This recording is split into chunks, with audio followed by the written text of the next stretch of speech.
Olá, caros amigos e espectadores do canal Atualize Agora. Hoje vamos falar sobre a nova mobilização anunciada por Nicolás Maduro na Venezuela em meio a uma escalada de tensões no Caribe, principalmente após a declaração do secretário de Defesa dos Estados Unidos, Pete Hegseth.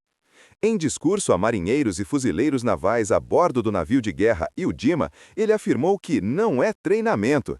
Segundo Hegseth, os soldados foram enviados para a linha de frente de uma missão crítica contra o narcotráfico, com preparação inclusive para possíveis desembarques anfíbios próximos à costa da Venezuela. Vamos à vinheta!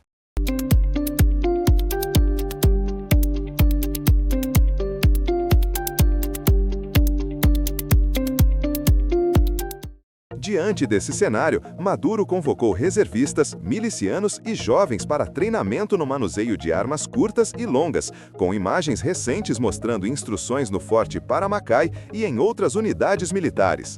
O propósito é claro, prepará-los para um possível confronto, um embate direto contra as forças norte-americanas, caso a Venezuela seja alvo de invasão.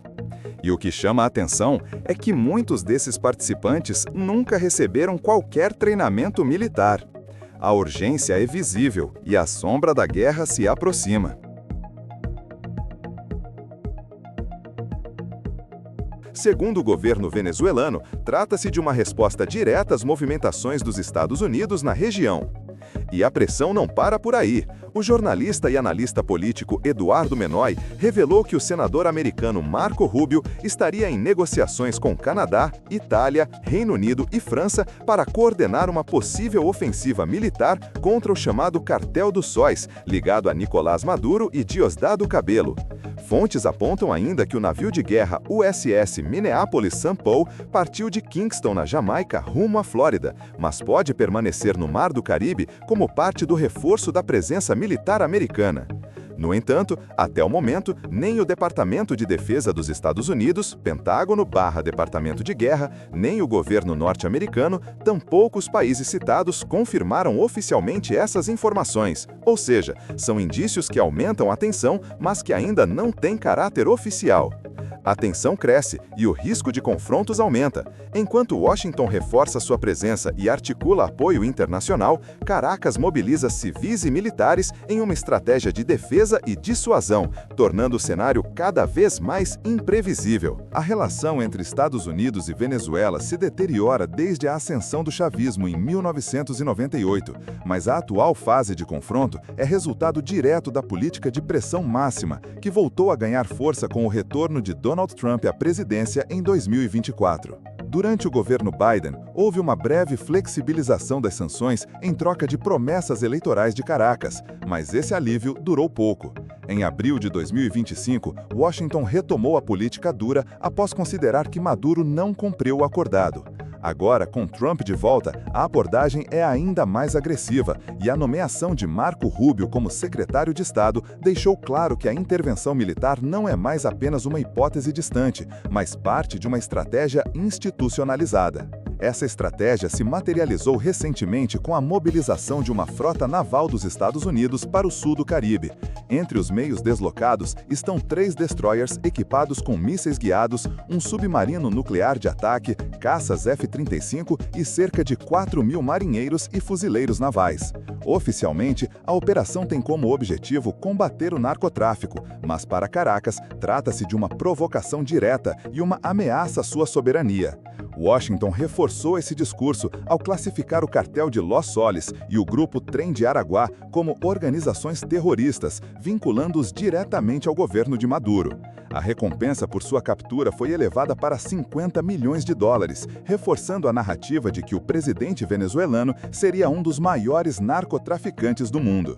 A resposta de Maduro foi imediata. O governo mobilizou 4,5 milhões de milicianos, incluindo civis armados, e ordenou que estivessem prontos para defender o país de uma eventual invasão.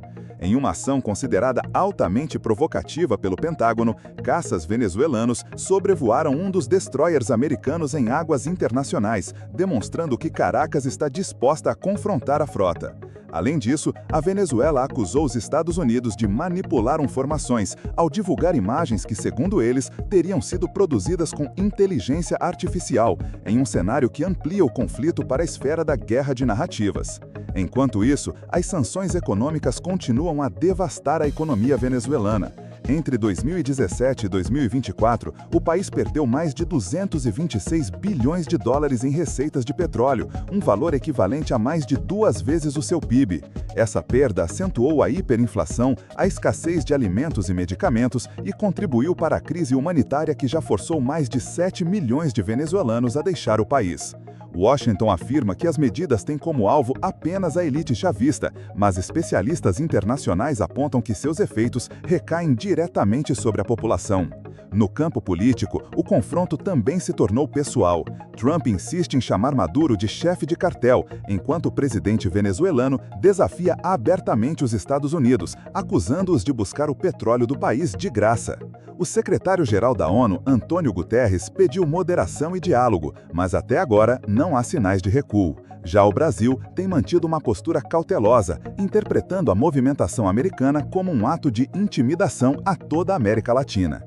E para encerrar este panorama, trazemos o discurso do secretário da Guerra dos Estados Unidos, Pete Hegseth, feito a bordo do USS Iwo Jima. How we doing, warriors? I think this might be the single most beautiful picture I have ever seen in my entire life. Looking out at these faces, looking out at this Caribbean, on a floating island of American power, on the front lines of defending the American homeland. Make no mistake about it. What you're doing right now, it's not training. This is the real world exercise on behalf of the vital national interests of the United States of America to end the poisoning of the American people. Gostou do vídeo? Então inscreva-se, deixe o seu like e compartilhe.